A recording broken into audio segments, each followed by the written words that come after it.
To take your game to the next level, you want to be a world champion, take the fighter training stack. Victor Conte's fighter training stack has brought me to the next level. Everything that I take on a daily basis, the fighter training stack is the best thing out right now. Devin Haney, I'm snack strong, get it now. Ronnie, first of all, big fight this weekend, Errol Spence and Dennis Ugas title unification. Break down the fight for us if you would. Well, yeah, I think it's going to be a good fight. You know, Ugas, really, really good challenger. You know, he always in shape. You know, he's going to show Spence something different, probably that he's never seen before. You know, Ugas is a guy, he counters, he leads, you know, he gives you different angles, you know, and that's gonna be good for him. But Spence, you know, Spence is more of a power guy. You know, he loves to jab, but he loves to fight. So it's gonna be a back and forth kind of action thing, you know, and it's gonna be a close fight, I think. Are you edging him to Spence though? Do you think? I would say I'm edging the Spence only because we're in Dallas, and that's the only reason. You know, the crowd is gonna really push him, and the crowd is gonna really be on his side. What do you think Dennis brings to the ring tomorrow night that let me tell you something. He brings a lot of experience. You know, look, he got 4 losses on his record, but that's a good 4 losses for him. All losses are not bad losses. You know, you learn from these things. And now for him to be champion of the world with 4 losses, you know, look, this kid, man, let me tell you something. He can fight. You know, he can go in, he can go out. It don't make a difference to him. Now, moving forward a little bit, we got Jamal going up against Selecki. Yeah. June, about 2 months out. How you feeling as the trainer in camp? How are you feeling? Feeling great. You know, we've been training over a month now. You know, not real heavy, but just going through the motions with things. And, you know, we haven't even started working on the game plan yet. But I feel great about this fight, though. We saw Jamal in the gym alongside Earl getting ready. So have you guys came down to kind of give Earl some work, or is it more just Jamal being a friend and getting some work alongside together? Jamal came down to see Errol. I have a guy on the card, so you know, we do.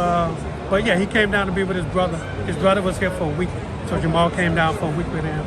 But you know, we started working again Monday, and we worked a couple of days this week, and just keep him going, keep him fresh, and then next week we start full training camp. Speaking about Maul, I know there have been a couple of reports over the months about him maybe facing Canelo or moving up to 168.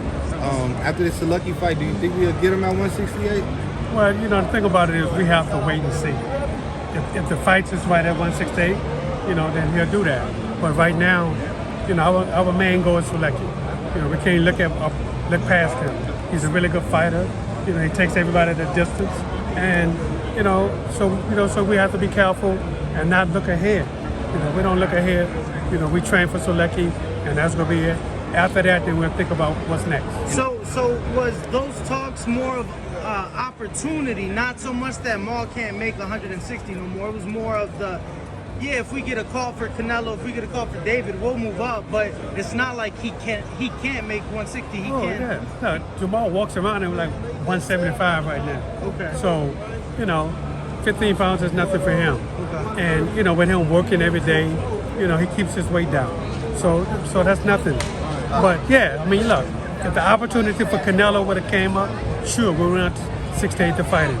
You know, but then we was going to fight Jaime Mungia, but you know, Oscar pulled that because he tried to bring in the zone, you know, with Showtime. And Showtime said they wouldn't have it.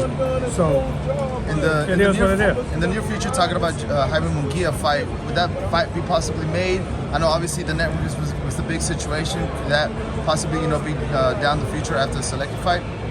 Absolutely. I mean, you know, look, Jamal is a middleweight. That's what he is. That's where he's going to stay for right now until a fight at 68 is attractive to him. If it's not attractive to him, then, you know, he has no problem at 160. Did Jamal or did you guys as a team feel that Canelo was ducking because he took the DAZN and Matchroom offer instead of the Al Heyman PBC offer, which from the fan perspective, and most media would agree, you know, PBC's deal was a bit more enticing as far as the names, but you know, obviously he's going over to possibly pursue undisputed at 75. Did you guys feel he was ducking though? I wouldn't call it ducking. I mean, it's business. You know, people say ducking. I don't say it's ducking anybody. I think what it is, you know, they felt it as a business that their business was better on that side. So it is what it is, you know. It is what the sport is. Some people say that Canelo's at the point in his career where he can fight who he wants. He's put in the work. Do you agree? Do you feel that way? Well, I just, you know, it's not that I feel that way. You know, look, it is what it is. You know, when a fight is made or possibly made, then it you know, that's what it is. I mean, they say they wanted to fight Jamal, so they wanted, you know, PBC to make an offer to them. They made a good offer to them. He didn't accept it, so they moved on. So we moving on. Just have to ask, lastly for me, you haven't worked with Jamel. Big rematch coming up against Brian Castano, 4 undisputed. It has never been done in the 4-belt era at 154 pounds. What do you think we see in the rematch? You haven't, well, you know in Jamel so well. What do you think it is that we see in the rematch? I think they learned it. They learned from the first fight. You know, if you don't learn from the first fight, the second fight is going to be the same. I think Castano has the same style. I don't think he can change much, you know, but Jamel has the ability to change. And he has the ability to change, to do anything. So I think once he does that, then I think it's going to be a good fight. Castano is no pushover, you know, but I think Jamel is the better fighter. Lastly, Ronnie Shields, as a prestige trainer you are, it's a big fight, obviously May 7th. A lot of fans will always like to hear the trainer's perspective of who would win. Who do you have for Canelo Bivol, or break that fight down for us? Well, I mean, I don't know Bivol that well. I've never had to take a look at him. I've seen him before. But look, I mean, he's a big, strong guy, and, you know, and he could give Canelo problems. So, I mean, we just have to see what's going to happen now. What about Tank versus Rolly? What's your perspective? That's a good fight, you know. I mean, a lot of people not giving Rolly a chance, but I think Rolly is going to be in that fight. He's strong, and the guy is always in shape. And, you know, look, he's going to show Tank something different because he's not scared. The undisputed fight in June, Haney versus Kambosos.